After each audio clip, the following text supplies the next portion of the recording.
to the Decatur Dish, where we join you every Tuesday to talk about what the heck has been going on in DeKalb County, and this one is a doozy. I'm Maria Moreau with Atlanta News First, joined by our media partners at Decaturish, the one and only editor Dan Wisenhunt here with me.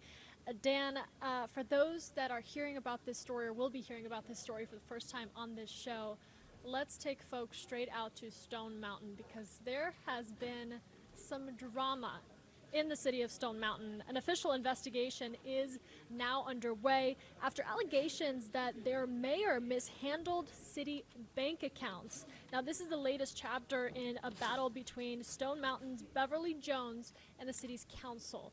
I'm going to give you less than 2 minutes. Walk me through everything. Well, I'll say what the heck is a kinder way than I would have phrased it, but we are on TV and have to be PG.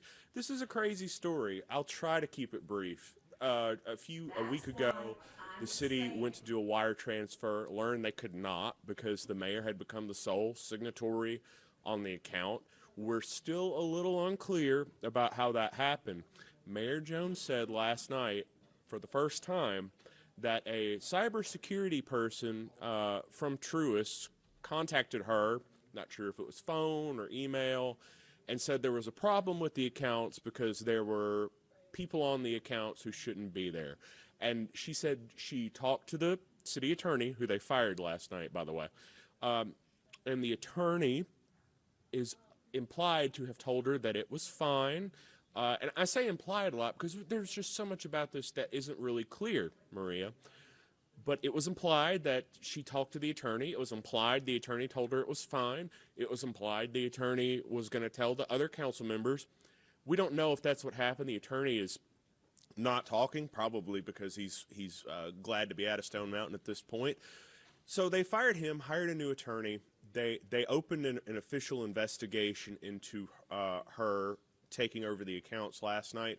The big thing that is happening with this story is she also got control of 3 accounts that are operated by the Downtown Development Authority. She was never a signatory on those accounts, and a signatory is different than you just having a password or a username for the bank account.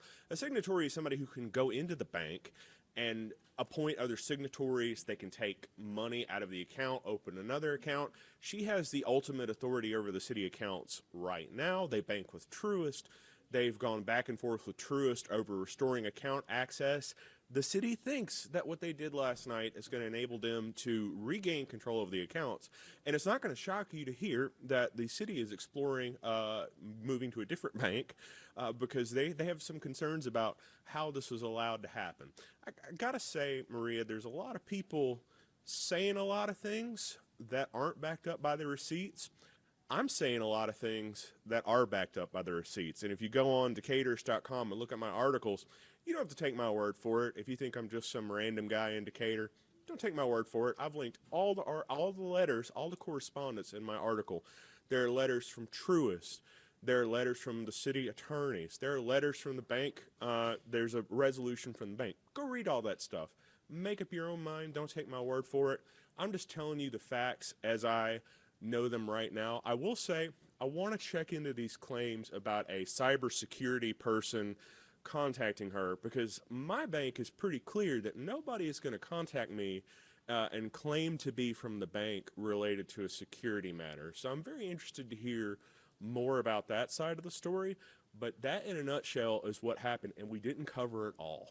That's the crazy part. And there's still so many details Yes. that the Decaturish team has laid out that we at Atlanta News First have dug into. So do go read more of that. Follow those links. We also streamed the public meeting that took place last night on Atlanta News First Plus. So make sure if you wanted to watch that you have Atlanta News First Plus on your streaming device. And thank you for doing that, because the Stone Mountain City Council audio is generally terrible. So I'm really glad you did that so people could clearly hear what was going on. Well, it wasn't just Stone Mountain that was in the news. Let's talk about DeKalb County as a whole, specifically its newest CEO, Lorraine Cochran Johnson, holding her first State of the County address last week. And important to note that throughout her speech, she talked about using aggressive and bold moves to move the county forward. She's moved boldly. That much is true. She increased police pay. She changed the police policies. A lot of her actions have been directed at police and public safety, which is a concern I believe she heard consistently on the campaign trail. She I think, deduced correctly that it was an area she could make a very immediate impact on. I think that politically that's going to do very well for her, especially in the northern parts of the county, as she tries to build political consensus for some of her other ideas. She's made a lot of changes to the C-suite up in DeKalb County. There's a new watershed director. There's a new attorney. But every CEO seems to get bogged down in this water billing stuff. And the county is under consent decree. They've got to upgrade their sewer infrastructure. They just have to. They can't neglect it any longer. They passed a water rate increase. In Decaturish Inc., our next print edition that's coming out on Thursday, Zoe Seiler has an excellent story about how the county is still shutting off water for people with billing disputes, even though when the county did this rate increase, there was some talk of doing things to help people who are in distress, people who couldn't afford these exorbitant bills. It once again, Michael Thurman, her predecessor, dealt with this throughout his whole 8 years on the as the county CEO. It looks like it's going to be a very similar story for Madam CEO Lorraine Cochran Johnson. The water infrastructure thing is just a beast. It's hard to get your arms around. There are a lot of moving parts. There are a lot of technical things that require people who are niche experts in that particular field.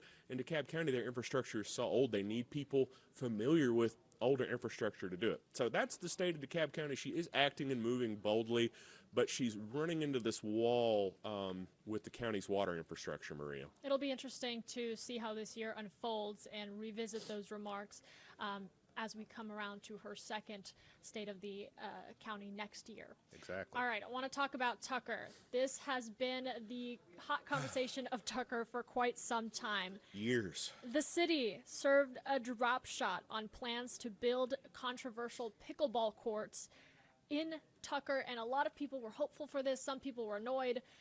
It's not going to happen, basically. All right, tune in for our latest installment of As the Ball Pickles in Tucker. So they've been talking about this for 2 years. They were going to take action. They had a contract on the agenda. They bid this project out. The contract is on the agenda. A guy by the name of Lyle Collins, who is a general contractor, knows this stuff backwards and forwards.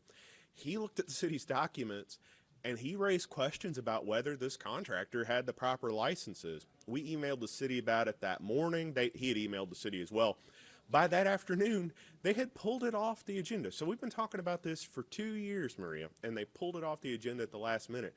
Last night, they said they're throwing all the bids out. They're going to have to rebid it. So we're basically starting over from scratch. We've had a discussion about this for 2 years, and we're back at square one. And I look forward personally to talking about this for another decade or so, which is what seems like it's going to happen. But yeah, Lyle Collins, props to him for having an eagle eye and just look and uncovering something that basically scuttled the whole project. So people who are against it, they're his biggest fans right now. And people who are for it, I don't think they have any animus towards him, but I know they're probably frustrated that this thing may not ever get built, or at least not built the way it was initially pitched to the public. It's not over till it's over, Dan. No, it is not. Well, hey, paying attention could save you some money. A Decatur resident with an eagle eye convinced the city to void a number of speeding tickets after he noticed a typo in a sign posted in the Beacon Hill Middle School zone. We have City of Decatur Mayor Patty Garrett joining us here to talk about this and more of what's been happening in Decatur right after this short break. A local news team alerts you first before every storm, protects you with every investigation, and looks for all sides to every story. Atlanta's only locally owned news team is Atlanta News First. We might be new, but we were built here. That means more breaking news that matters, more first alert weather helping you plan, and more honest reporting so you can make up your own mind. The news you watch should be clear about their agenda. At Atlanta News First, our agenda is you. And joining us today is Decatur Mayor Patty Garrett. Mayor Garrett, how are you?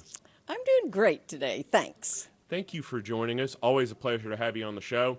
We recently had a groundbreaking in the Decatur Square. They're going to do the Decatur Square Shake-Up is what they're calling it. Tell us a little bit about this project.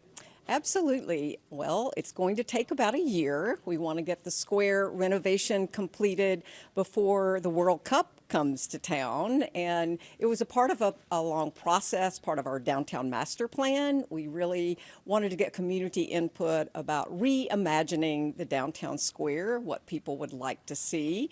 The gazebo is going away, so it will really open up the square, have a bigger space to enjoy, and we're putting in an even larger sort of performing arts space at the end of the square, close to the west end of the MARTA station. Mayor, these projects, as you well know, like the one we've got going on in Avondale, can be disruptive to businesses. What are some of the things the city is doing to sort of mitigate the impact that this will have on your businesses around the square? We are planning ahead, and we are making sure that there's good signage. We are making sure that we minimize the amount of square that is closed at one time. And we're also providing a toolkit for the businesses to help them, and we'll be checking in frequently, making sure we're helping with social media posts and trying to make sure people know that the square is open, you can cross it, and all of the businesses are open. We know it's going to be disruptive. It can't help but be disruptive, but we also know the end product will last for years and will be a huge benefit to our downtown area. Mayor Garrett, what are some things that Decatur is doing around the World Cup? You're going to have a watch party? Tell us a little bit about that. Sure. We are a soccer town. I think you know that. You've seen me I may have heard this. Yeah, you've seen me coming back from soccer games. Decatur supports Atlanta United.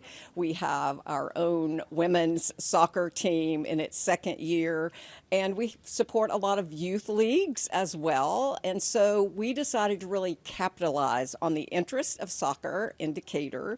We're going to have 34 days of free activities. So with music and events, we'll have the restaurants and pubs participate in showing the games. We're working with FIFA to get permission to show some of the games on a big screen, and we really want our square to be a gathering place, sort of a home away from home for people during the World Cup. And you're right, it is Decatur Watch Fest 26.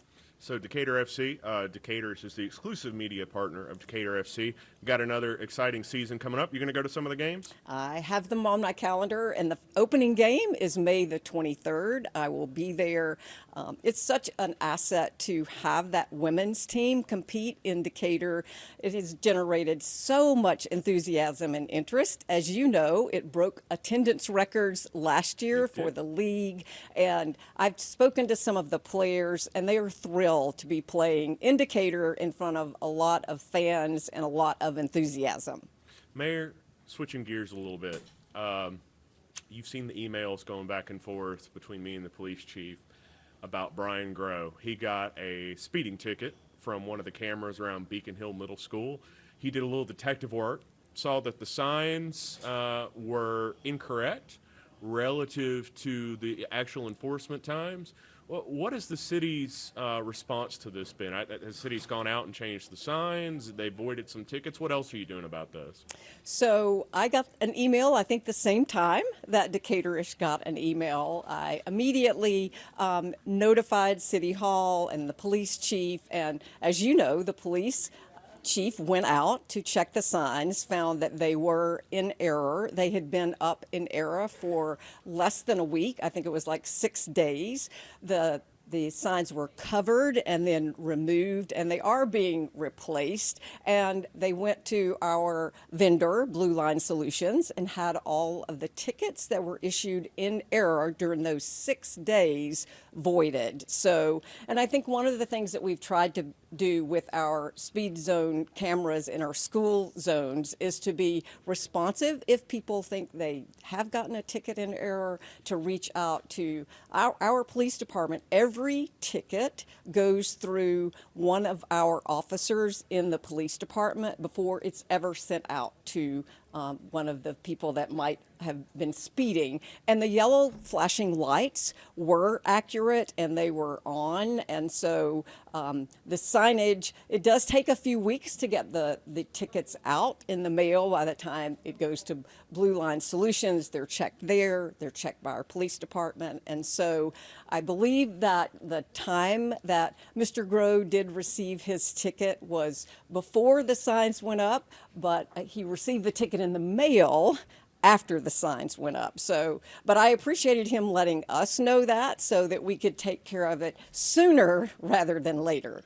Brian Grow, of course, didn't get his ticket voided. He actually got it before the signs went up. But you think the city should give him some kind of a proclamation or something for being a citizen copy editor? I feel like he deserves that. So, well, I'll think about that one. I do know Brian Grow and appreciated that he did reach out and let us know, and so that we could take care of it. But as you know, our chief is responsive and went out and saw the error. And, you know, we put the cameras in at our community's request. And as you know, I was at the Capitol talking about the speed cameras, and we had a 92% reduction in speeders from the time that we did our speed study and then did an education campaign, had warning tickets, and then actually began to issue the speeding tickets. And that's only in 4 school zones in the city of Decatur.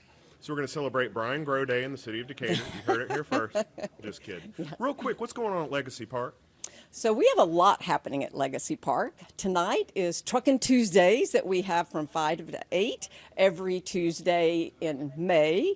We also have the multi-use path that is currently being implemented. The pavement is being poured that is going along the front side of Legacy to connect Katy Kerr to the existing path that connects on the other side of Legacy Park, so that everyone will be able to walk down that part of South Columbia to get to school or to just enjoy walking along there or biking along there on a safe path. And there will be 2 additional protected crosswalks, because that's a long stretch along South Columbia for people to get across to Legacy Park.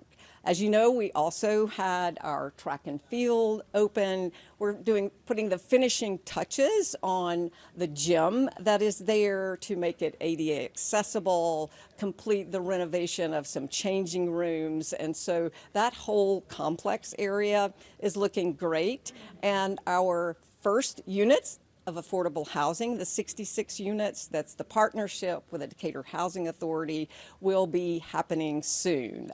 I've watched the construction, and they're getting very close, I think, to finishing those first 66 units.